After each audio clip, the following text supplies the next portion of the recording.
সবাই মৃত্যুর পরে বলে যে আমার তো মা মারা গেছে, আমি এখন কি করতে পারি সন্তান হিসাবে? আমার তো বাবা মারা গেছে, আমি আমার বাবার জন্য সন্তান হিসাবে কি করতে পারি?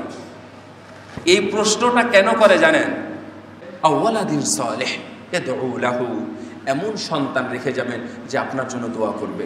এটা আপনাদের কাছে খুব সহজ মনে হলেও আসলে সহজ নয়। ওই সন্তান রেখে যাওয়া অত সহজ নয়।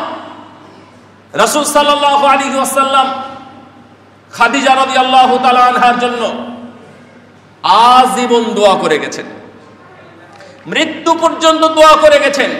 মৃত্যুর আগে খাদিজার কথা স্মরণ করে গেছেন। আমি সন্তানের কথা বলছিলাম, আবার স্বামী স্ত্রীর কথা নিয়ে আসলাম কেন?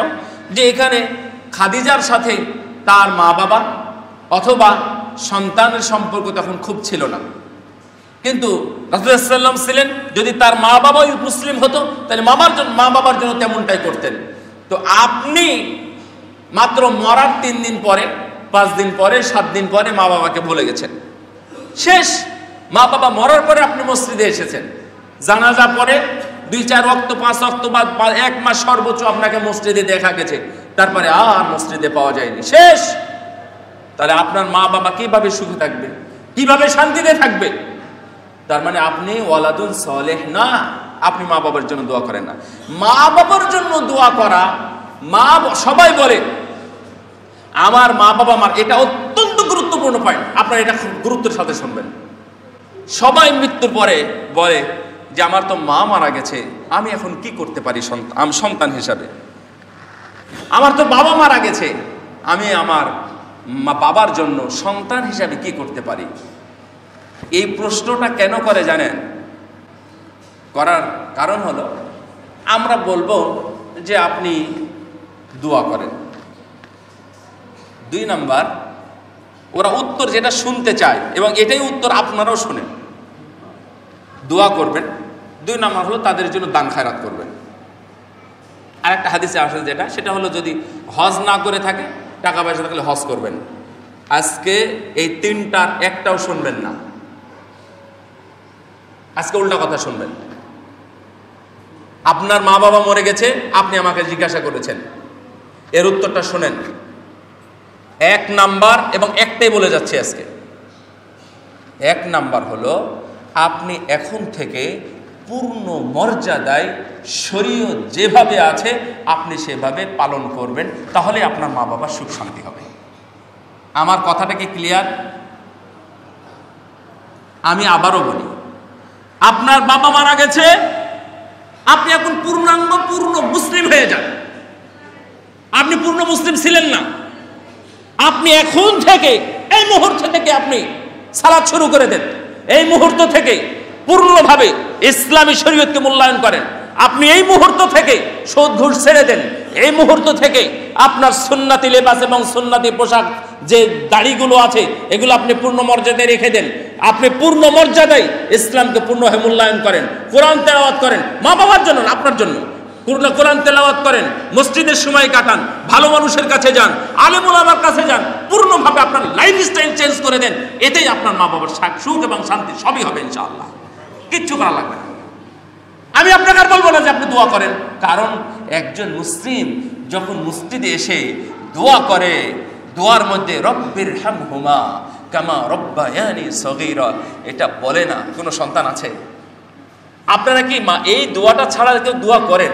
আমার তো মনে হয় না যে আমি রব্বির হামহুমা কামা রব্বায়ানি সগীরা এটা বলিনি, না বলে দোয়া শেষ করেছি, এটা আমার দোয়ার কথা মনে নেই। যদি হাত তুলে দোয়া করি, অন্তত আমার সেকেন্ড টাইম বা ফার্স্ট টাইম এই দুইটাই কথা আসে, রব্বির হামহুমা কামা রব্বায়ানি সগীরা। আপনিও আপনার মা বাবার জন্য, যাদের ওসিলায়, যাদের কারণে, যারা দুনিয়াতে আপনাকে নিয়ে এসেছে, আপনি তাদেরকে ভুলে দোয়া করবেন, তাহলে এটা অকৃতজ্ঞর মতো হয়ে যাবে। সুতরাং খবরদার, আপনি মা বাবাকে ছেড়ে দোয়াটা পূর্ণ করবেন না। আগে মা বাবার জন্য দোয়া করবেন। আপনি রব্বানা আতিনা ফিদ দুনিয়া পড়েন, সেকেন্ড টাইমে পড়েন রব্বির হামহুমা কামা রব্বায়ানি সগীরা। ওই আয়াতের ব্যাখ্যা তো আরো মজাদার। কেমন জানেন? যদি আপনি রব্বির হামহুমা কামা রব্বায়ানি সাগীরা আপনার মা বাবার জন্য পড়েন, তাহলে আপনার পরে আপনার সন্তানও ততবার বা তার চাইতে বেশি আপনার জন্য রব্বির হামহুমা কামা রব্বায়ানি সাগীরা পড়বে। সুবহানাল্লাহ। তাহলে এটা আপনি যা দিবেন আপনি সেটা পরে পাবেন।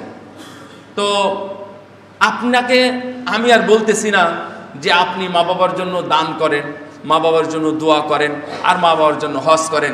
আমি এটা না বলে আমি আপনাদের একটাই মূলনীতি, একটাই কথা দিয়ে গেলাম যে আপনি একজন পূর্ণ মুসলিম হয়ে যান। ধরে নেন আপনি দোয়া করতেছেন রব্বির হামহুমা কামা রব্বায়ানি সাগীরা, আপনি ফজর পড়েন নাই, এই দোয়াটার কি কোনো মূল্য আছে?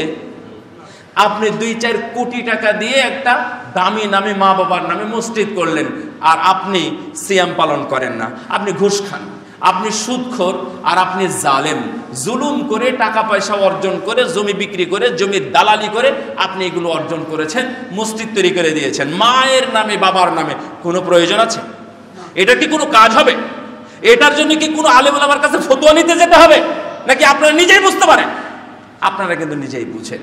সুতরাং একটাই কাজ দিয়ে গেলাম, মনে রাখবেন, অতগুলো কাজ আমি দিয়ে গেলাম না, একটা কাজ দিয়ে গেলাম, আপনি পরিপূর্ণ মুসলিম হয়ে যাবেন। সম্মানিত উপস্থিতি, আমি আপনাদেরকে তারপরেও 4টা কাজ দেব। যদি আপনি আপনার সন্তানকে ভালো কিছু করতে চান, 4টা জিনিস আমি আপনাদেরকে আলোচনা করে যাব। এটা একটু ভিন্ন বিষয়, যে আপনাদেরকে বিষয়গুলো দেওয়া উচিত। 1 নম্বর হলো, সন্তান যদি ভালো মানুষ করতে চান তাহলে আপনাদের রিজিককে হালাল বানাতে হবে, হালাল রিজিকে অভ্যাসী হতে হবে। মনে রাখবেন, আপনি হারাম রিজিক খাবেন আবার ভালো সন্তানের আশা করবেন, এটা অসম্ভব। মানে গোড়া কেটে দিয়ে, শিকড় কেটে দিয়ে উপরে পরিচর্যা করার মতোই হবে। কেউ হেফজখানায় দিয়েছেন, কেউ কওমি মাদ্রাসায় দিয়েছেন, কেউ আলেম বানানোর স্বপ্ন দেখছেন, কেউ মদিনা বিশ্ববিদ্যালয়ে সন্তান পাঠাবেন এই মর্মে প্রসেসিং করতেছেন, এটার কোনোই কাজ হবে না। হয়তোবা মদিনায় যাবে, হয়তোবা একজন কামেল পাশ করবে, কিন্তু মানুষ হিসাবে আপনি কখনোই পাবেন না যদি আপনার হারাম টাকায় সন্তানকে বড় করে তোলেন। রাসূল সাল্লাল্লাহু আলাইহি ওয়াসাল্লাম, লম্বা হাদিস, আমি অল্প একটু অংশ বলছি। দোয়া করতেছে আল্লাহর দরবারে, মুসাফির দোয়া কবুল হয় তো আল্লাহর দরবারে দোয়া করতেছে, আল্লাহ তুমি আমাকে ক্ষমা করো, রহম করো, রিজিকের ব্যবস্থা করো। আল্লাহর নবী বললেন, ওর খাওয়া হারাম খাদ্য, ওর পানীয় হারাম, ওর পোশাক হারাম, ওর চুল থেকে নিয়ে পা পর্যন্ত সবগুলো হারাম দ্বারা বড় হয়েছে, কোষগুলো গঠন হয়েছে, রক্তগুলো তৈরি হয়েছে।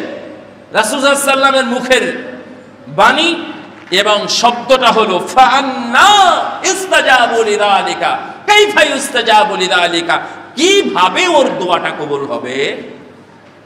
তার মানে কবুল হবে না।